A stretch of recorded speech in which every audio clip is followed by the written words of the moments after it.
and welcome to everyone who is visiting us either live or on the replays. We are glad that you are here. And I'll be looking down at my notes. I've been practicing with a teleprompter and it's still not working, so I'm going to use paper again. I wanted to let you know that I am Robin Forster with Feel So Alive and Feel So Alive Informed. And if this is your first time joining us, our program runs about 30 minutes, just so you have kind of an idea of how this works. I pull in 2 different pre-recorded interviews from 2 different guests, and usually one is a healer and one is a business person. And both of our guests suggest and share with us a little bit about their professional background, how they got to where they are now, and also some tips and suggestions, techniques, things that we can use now right away to help feel better or be more productive in our business, you know, those kinds of things. And it's always different with every guest, which is really awesome. So you may be wondering why this program. And I know that it's a little hard to find bite-sized pieces of information that we need as business owners and for those of us who are just trying to take care of our bodies and our families. So this is my way of giving back and doing these quick little interviews. The healer is usually about 10 minutes-ish, and the business professionals are usually about 10 minutes-ish. So I hope you enjoy our program today. But before we get started, our world, as we all know, is currently in a lot of pain.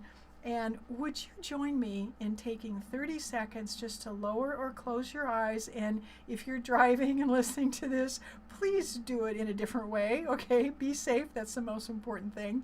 But what I want us all to do is to pause and to send out good vibes, whether it's a prayer or a blessing or white light, whatever it is that you're comfortable with, but to send it out to our planet and for everyone who lives on the planet. So I hope that you will join me now.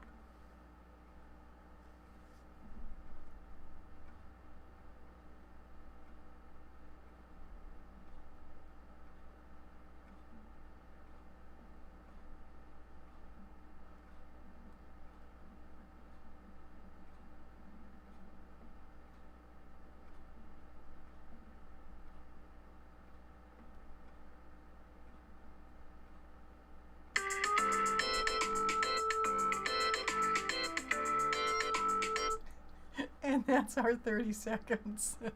Hope you enjoyed my timer going off. So next, I would like to bring in our first speaker. And we are recording. Excellent. Hi, I'm Robin Forster with Feel So Alive and Feel So Alive Informed. And I do this very fun program twice a month. And today I want to tell you about the guest that I have. So Sandra, say hi to everybody. Hello. Excellent. So Sandra, let me tell you a little bit about her background. She has been on a spiritual journey. Oh, and I'm reading this just to make sure that I get it all correct. She's been on a spiritual journey since she was a child when she first saw angels surrounding her bed. Later in life, she began to see auras, and then she stepped into her empathic skills and into releasing past lives that no longer served the person she was working with. She also is able to actually feel what is happening in other people's bodies, minds, and emotions. So she channels things, mostly new ideas and procedures, and they come to her completely finished. That sounds very awesome. So Sandra, I know that there's some other things on your bio, but I have a feeling that you're probably going to talk about some of those things. So let's go ahead and get started. And my first question to you is, tell us a little bit about yourself. Yeah. Well, as I said, as Robin said, when I was a child, I talked to angels when I went to sleep. And when I told my mother, she freaked out and said I wasn't seeing angels, that only prophets or crazy people saw angels, and I was neither. So I stopped seeing them, and I just turned off whatever gifts I had. And it wasn't until I was a young adult that I started spontaneously having one vision over and over when I was busy doing things, like at work. I was a restaurant manager, and I was wandering around looking at what was happening, and boom, I was in a whole different place. And it felt like I was there for 15 or 20 minutes, but it was microseconds before I flipped back into this reality. And that happened a couple more times, when I was driving down the road, when I was in the store and grocery shopping.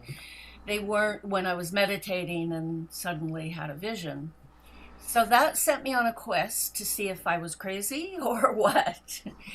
And that journey sent me to learning tarot and astrology. And once I got studied it enough and got was able to do it, I found that I wasn't. I would look at what was on the astrology chart or what the cards said, and then I would just start channeling because I could hear what the person's limiting beliefs were and what was driving them in different directions that was opposed to what they were saying they wanted to know about. I never did prophecy because I don't believe in prophecy, I think. I believe that we create our own reality with our own belief systems, and what you believe is what you're going to attract. So, and my goal has always been to empower people with what I do.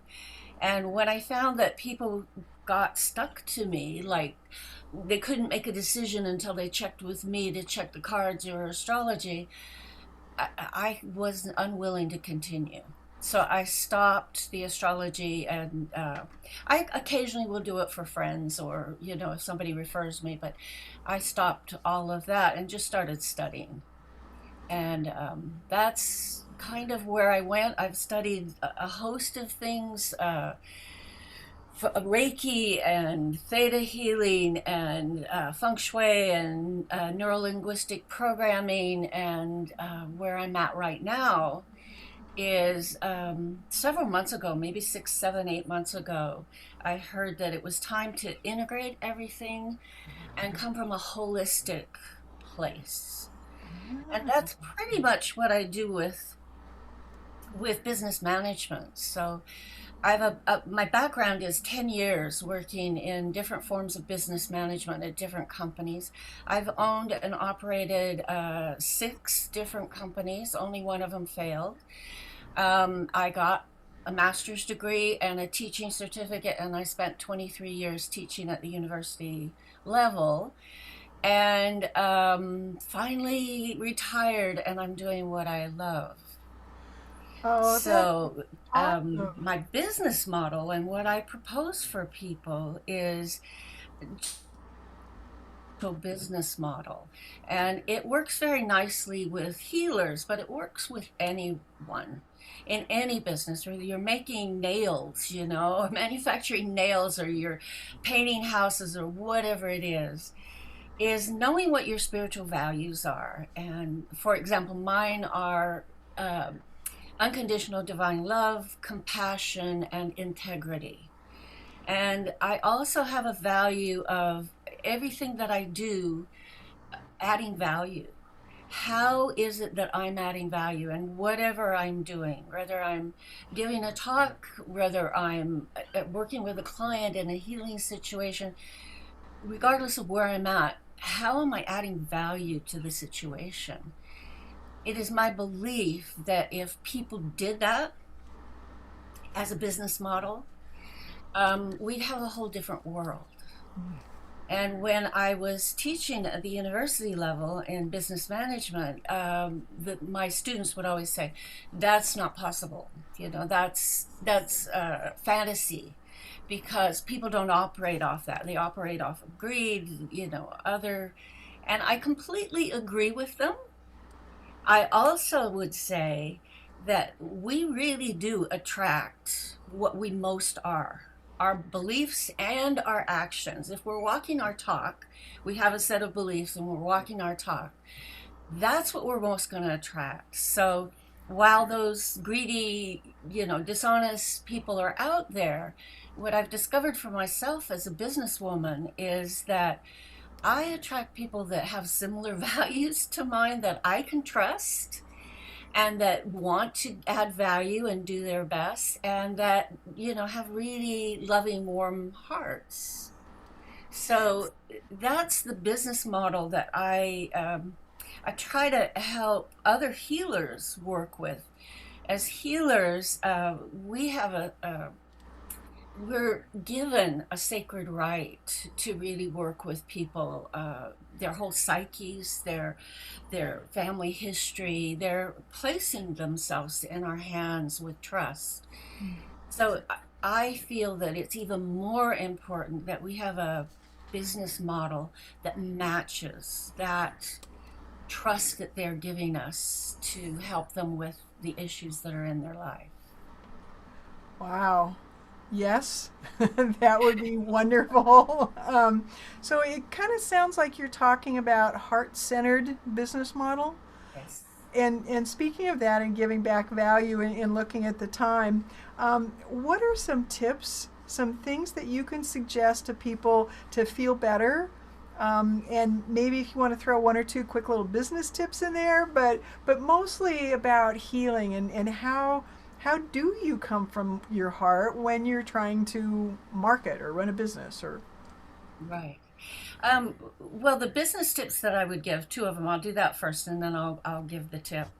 The business tips I would say are you really do have to know who your market is and what you're going for. That's critical.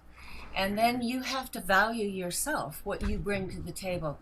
And in particular with spiritual work, a lot of spiritual healers don't value themselves enough to charge what it's worth. I've spent 43 years learning what I have and honing those abilities and skills. 43 years is a long time that I bring to the table.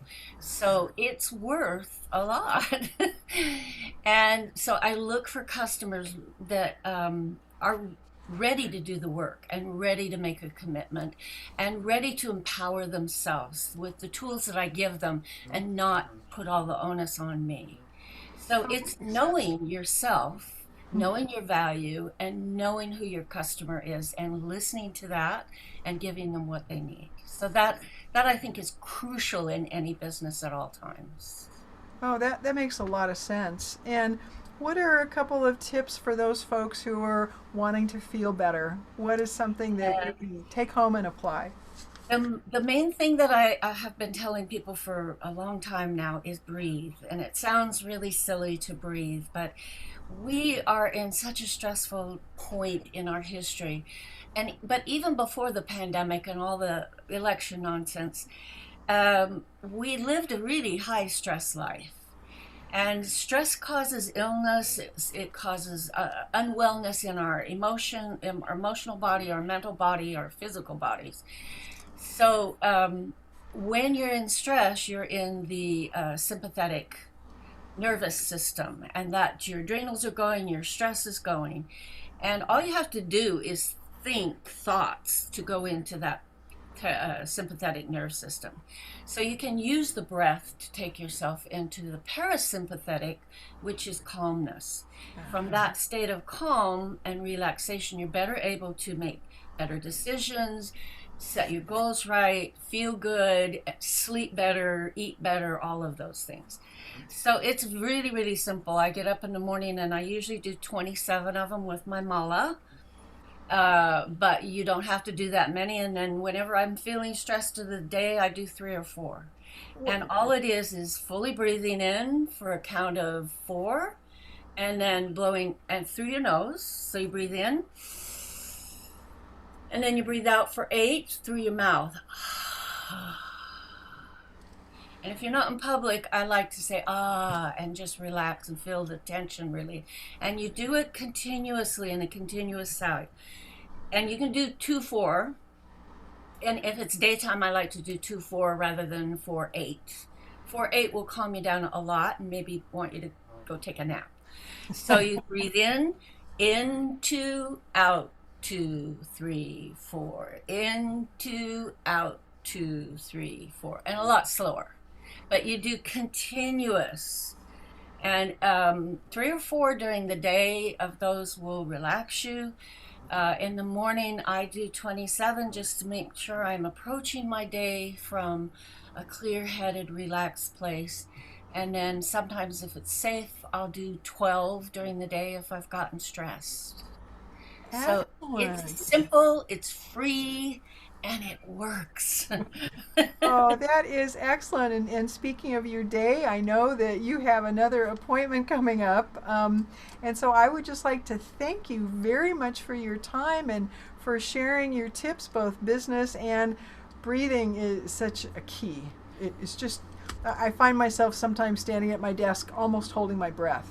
And it's like, why am I doing that? That doesn't really work for me. So I appreciate you sharing that technique.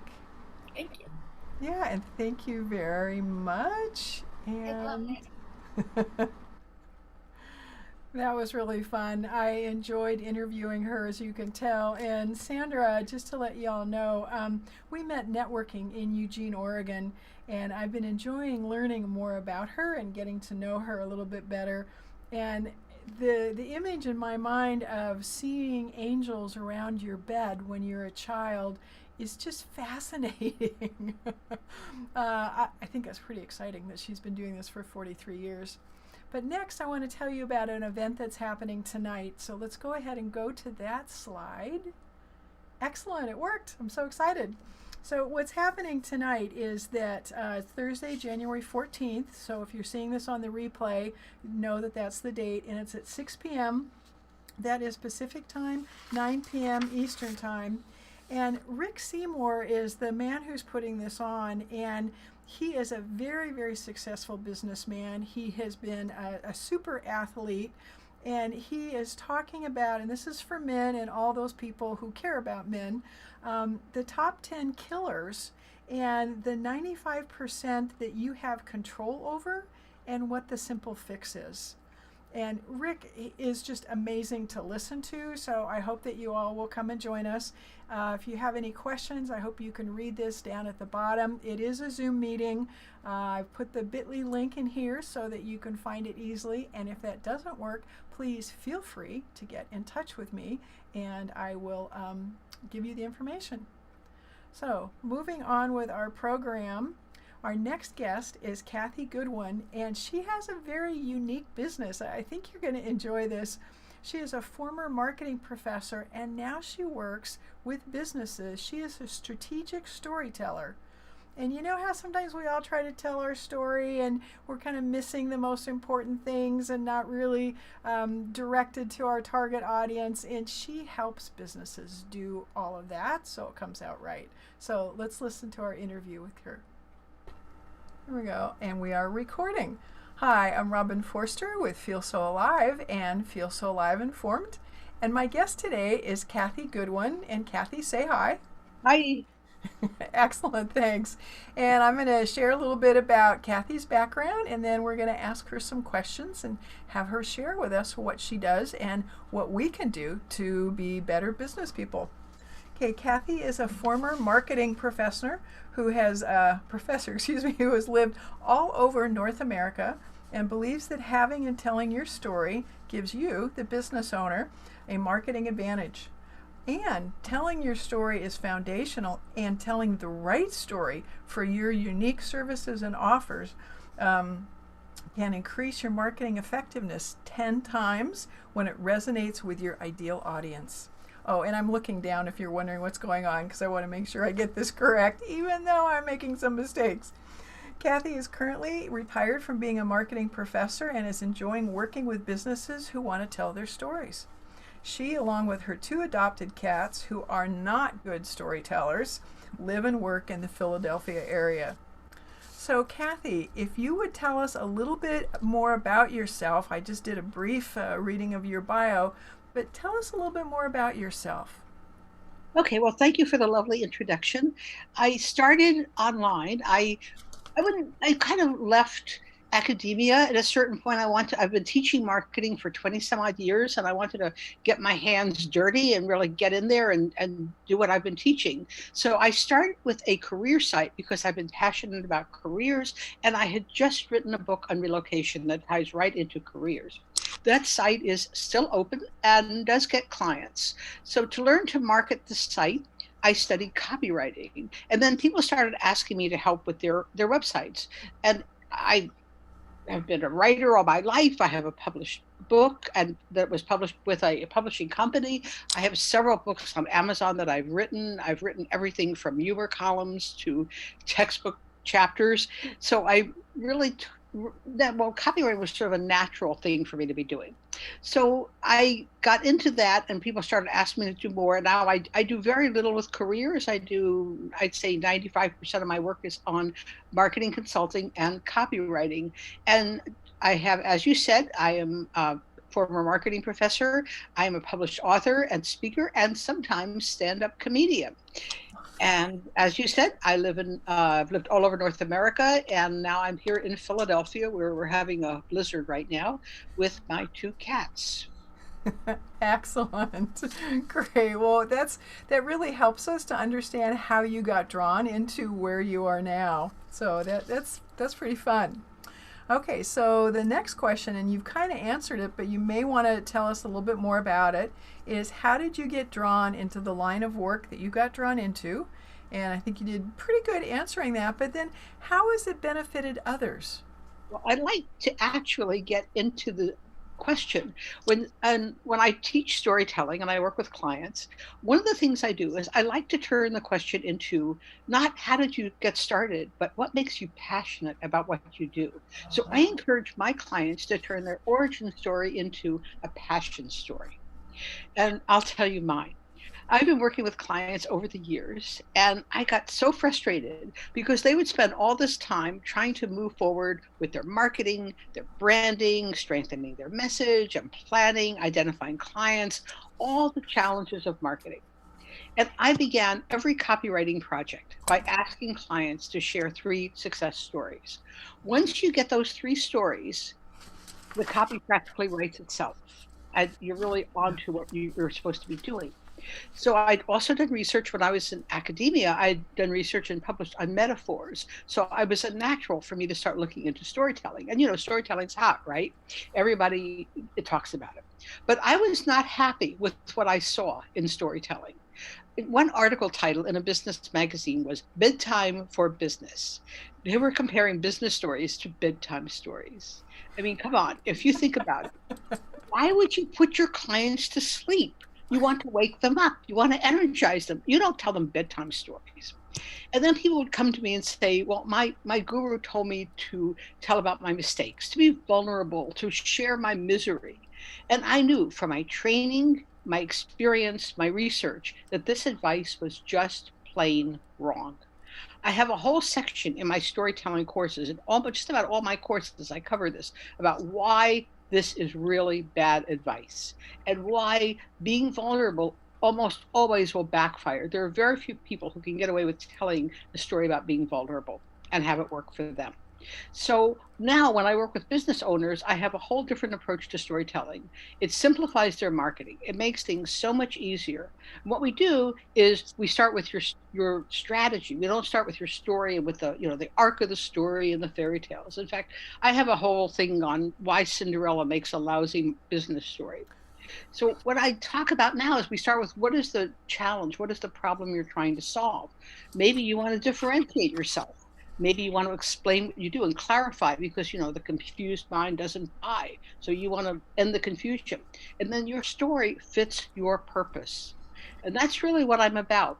I've written a book about it that's on Amazon. It's called Grow Your Business One Story at a Time. I've got courses and consulting. And I still do copywriting. But once people get excited about stories and learn how to tell stories that are really going to work for them, they usually want to write their own copy and they just want me to coach them to make it better. So as an example of one of the ways I've used stories, I worked with a very successful business owner, and she told me she had spent about 3 months trying to nail her branding. And after 3 months, and I did not even want to ask how much she spent in time and money, she got her colors. 3 months and colors. We spent 90 minutes and we nailed her brand. We set up her sales letter and we made some comments about her website, all in 90 minutes because we used a story approach. And I have a lot of clients I've worked with who came with a problem that they thought was going to be really difficult and miserable, and we'd have a painful experience working on it. And once we got the story, it got a lot simpler. It even got to be fun most of the time. So that's the way that I like to help clients. I like to keep things simple, and I like to bring in the story component, but not the bedtime story, not the fairy tale, business story. Fascinating. I had no idea. And those tips and suggestions, you probably saw me looking down and I was trying to write and take notes as quick as I could. So I'm going to have to replay this so I can get, because that, you're absolutely right. You're making that so simple, and it can be so easy to get all kind of bound up trying to sort things out, that I really appreciate that. It's like, oh, wow. And I wonder now, this is going to sidetrack us for a little bit, and I didn't even warn you that I was going to ask you this, but so just to, let you know, part of what I'm looking at is that I am also into another career in this season of my life. And I was in juvenile corrections for 20 plus years and retired from that, and I'm really enjoying interviewing folks, and I'm all about health and wellness now and aging gracefully, because we all are going to age, hopefully. That's the plan, that we're all going to age. And so I'm wondering, since you've done kind of the same thing I have, you've had a career for a long time, it was fulfilling, you've moved on from that career, taking a lot of those skills, but you're into a different season of your life. And can you share a little bit about what that was like, or how the storytelling fits in, because your story has changed a little bit, or something? Well, I'm actually working on my next course, which is going to be about pivoting with stories. I have a free ebook on that for people who are interested. And the idea of transition, when you transition, you change your story. For example, I had a client who was working with clients one-on-one, and then she decided she was going to train others to do what she had done, to be counselors. And that meant a whole new story. That was what we had our consultation on, was how to find a new story. Because a lot of times your first story in your first business is about you. And this drives me crazy, because people say, well, talk about how you solved the problem. And I always say, well, when you go to a cardiologist, does he have to have a heart attack to treat you? No, you have a story. And this, when you move on past your first business, a lot of times you need a new story. And that's one of the ways I work with clients, is by helping them find that second story. And my move, actually, I've changed careers so many times over the years that it didn't feel to me like it was a different stage. It just felt like, okay, I've done what I wanted to do in academia. I was successful in research. I'm still being cited in journals. I learned a lot about how to analyze, how to be analytical, how to teach, how to explain things to people and make it simple. And it simply was time to move on. And it was more like the universe was telling me. And I read a really good book by William Bridges, which is a lot of people like and a lot of people don't like, on transition. And he said, most transition is not something you look for. It's not welcome. It's like it comes to you and you say, nope, I got to move. I don't belong here anymore. And it happened at different times in my life, when I had been in corporate life, which was really, I was a bit of a maverick there. But at some point it was like, no, I don't belong here. I have to move. So that's really the sense that I had. It was really more about following my own intuition and listening to the universe, more than coming up with a story. Ah. Who knows? I don't, I might be in a whole different career in the future, but that's what I'm doing, yeah, right now, and I'm enjoying it, and people are responding to it, to what I'm doing, and I really like the idea of shaking people up and introducing things in a new way. I get very frustrated with marketing people who just give you the same old cookie cutter formula. So everything I do is designed to give you a totally new, mind-blowing approach to some aspect of marketing. Wow. Cathy, I'm watching the time because I appreciate that you were giving us this time, because it's really kind of you, but I don't want to overstep our welcome. And is there one last tip, short and sweet, that you want to say, or do you feel like in this amount of time you've gotten out all you can? And No, we've covered. I could talk forever, but just one quick thing is that when someone asks who your target market is, share your client's backstory. Don't think about the demographics. don't think about your avatar. Think about what is their story. The story has three parts: the problem, the obstacle, and what they've tried. And I have an ebook on that and a whole course. So if people would like to learn more, they can just get my free ebook, which goes into that. I think that's a problem a lot of people struggle with, and I've turned it into a storytelling exercise. Oh, perfect. Cathy, that is great. I am so excited to go look at that. And I think that we will end the recording now. And I appreciate all of your time. Thank you. Well, I appreciate being here. Thank you so much. Wasn't that fun? I really enjoyed listening to her, and I'm going to rewrite my story about my client using her, using Cathy's 3 different ways of doing it. It was just excellent. And I would like to thank you very much for watching us, whether it's live or on the replay. And I'm sorry I couldn't do any shout outs to anyone who's watching right now. I just want to remind you that we're always the 2nd and 4th Thursdays, unless there's a holiday in there. So the next one is going to be January 28th. And please don't forget to go and subscribe on YouTube and also click the bell on YouTube. You can find us on both YouTube and also Facebook at Feel So Alive.